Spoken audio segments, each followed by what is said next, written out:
judgment.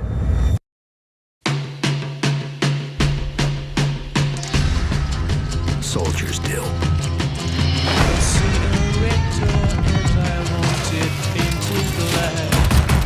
What happens when the soldier becomes the weapon?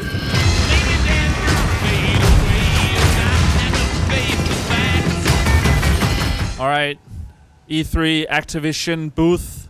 We're here with the guy in which we trust. Is what I see on Twitter a lot. Black Ops 3, really excited. So, how confident are you with this? It looks really great so far. You know, this is the most confident that we've been. Otherwise, we wouldn't be here putting it on the show floor. I mean, this is a 3-year game development for us, our first. We're on this next generation, now current generation of hardware. We've been cooking for 2.5 years, give or take. And we're here to show it because it's really the best way to understand Call of Duty Black Ops 3 is to play it.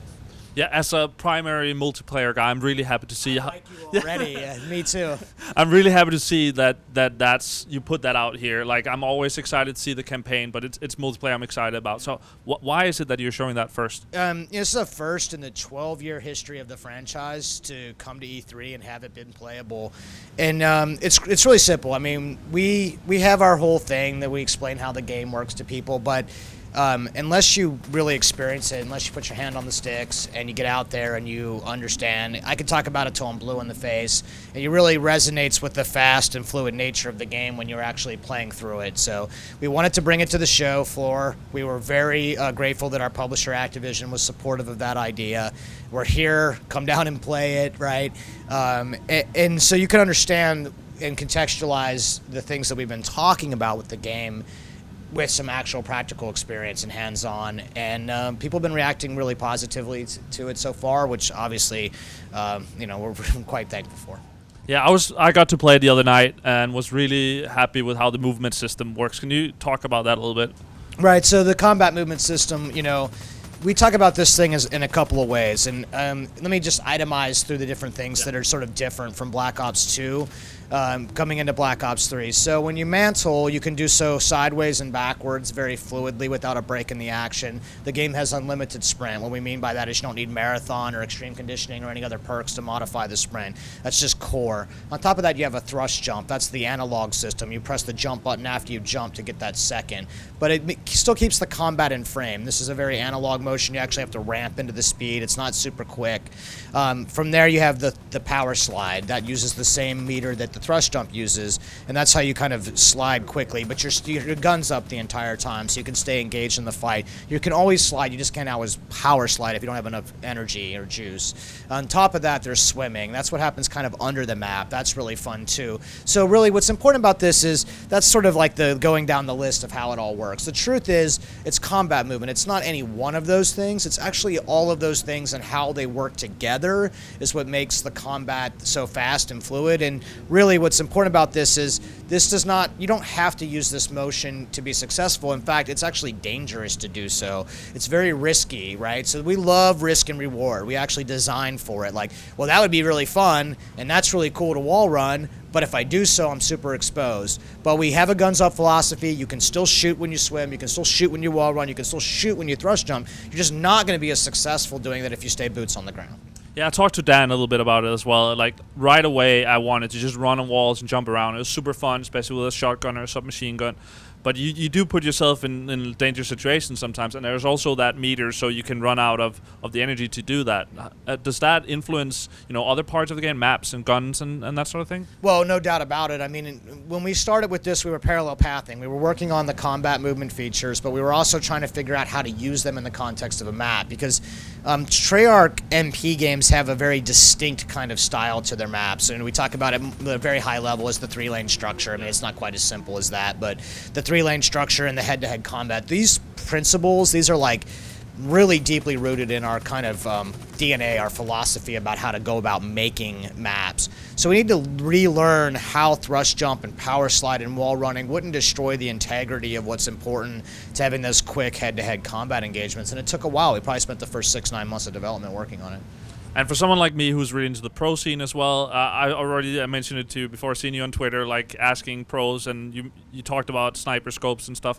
How do you balance making the pros happy and making it something that we can play at COD Champs and still making, the everyday guys, something he could play? Look, I think the world knows that I'm a pretty big fan of the esports scene. I show a lot of support to that scene. I know a lot of those players and their coaches and teams.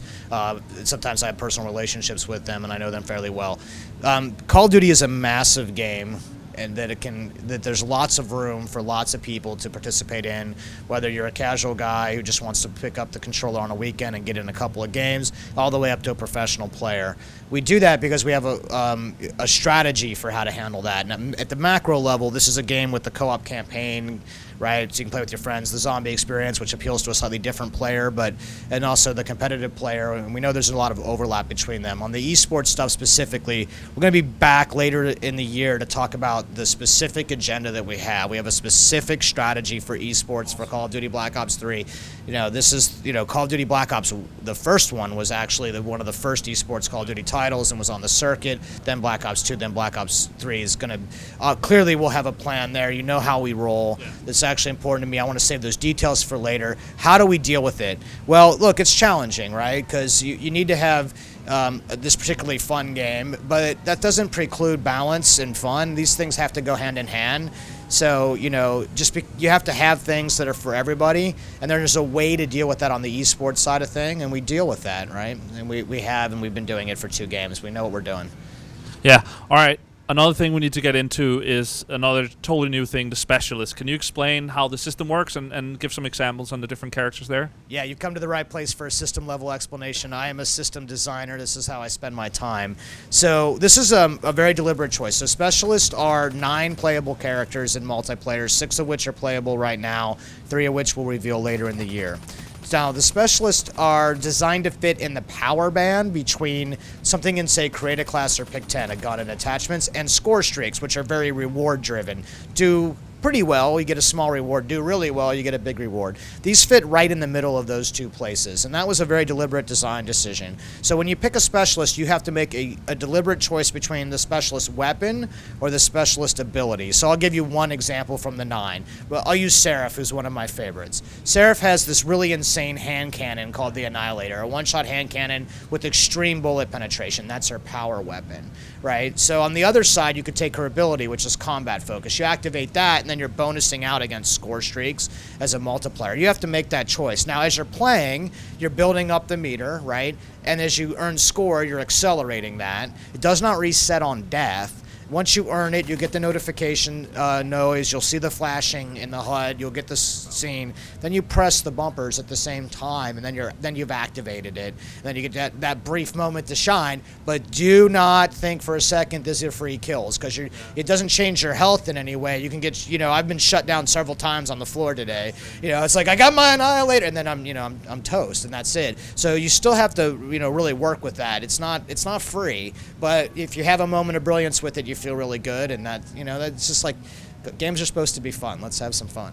All right, can we talk a little bit about how that works with it looked like you had pick 10 back. Does Specialists count as part of that? What about kill streaks, are the new gun classes, all that stuff? Okay, very easy. So yes, do not mistake the fact that Specialists exist, that they're big chunky choices with visualized models and a specific ability and a specific weapon that you're choosing between. It has no bearing on Create a Class. Create a Class is there, Pick 10 is there, so you have your Specialist and you have Create a Class and you have Pick 10, so you're still choosing which class you want, which attachments, what perks you want or not, how you're going to use your 10 allocation to actually do it, and you still pick 3 Score Streaks. So it works in tandem with that, and in fact, if you pay a lot of attention, and people will discover this when the game is out and people have more time with it, is there's complementary components, right? Each Specialist has kind of a core theme, like Ruin is a rusher, for example, and there's things in the perk system which help that scenario, right?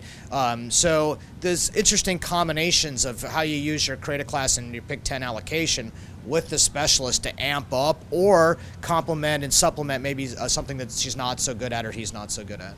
I also want to talk about the weapons, because it seemed like you've done a lot with the customizations of them, both like attachments, but also how they look and skins and that sort of thing. Yeah, so this game, Call of Duty Black Ops 3, has the Gunsmith and the Paint Shop. Those are sort of the 2 big points there. So the Gunsmith is how a player can create and name a variant and build up the gun and store it off. So what does that mean? Well, you decide which optic you want, if any. You take up to 5 attachments on top of the optic. Those are not mutually exclusive. What I mean by that is you could take all 5 if you want. They stack together.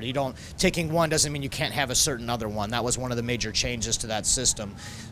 From there, you actually have a paint shop in the paint jobs, and that's what you've been seeing maybe in some video if you've been watching.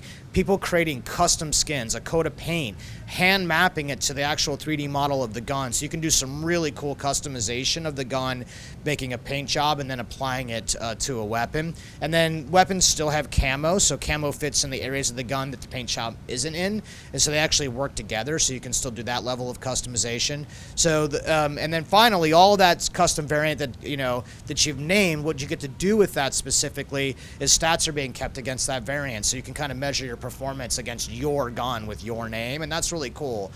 So that is the Gunsmith and the paint shop. Those things are really a whole new level of personalization and customization, because the gun is everything in Call of Duty, so you gotta, you really want to make that a core part of that story.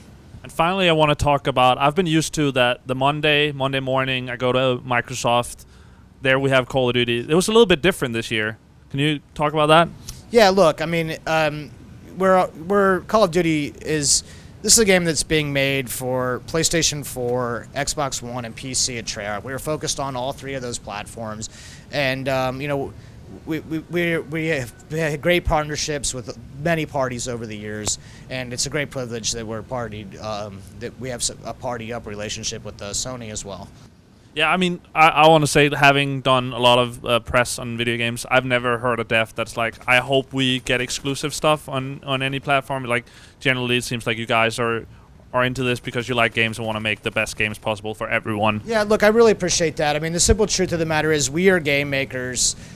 We play video games, we make video games. The business stuff I leave to the business people. The business people are at Activision. That stuff happens way above my pay grade. I know, I'm here to design video games. Cool. Thanks for your time. I'm really excited to see what you do with the pro stuff. Yeah, thank you very much. Appreciate it.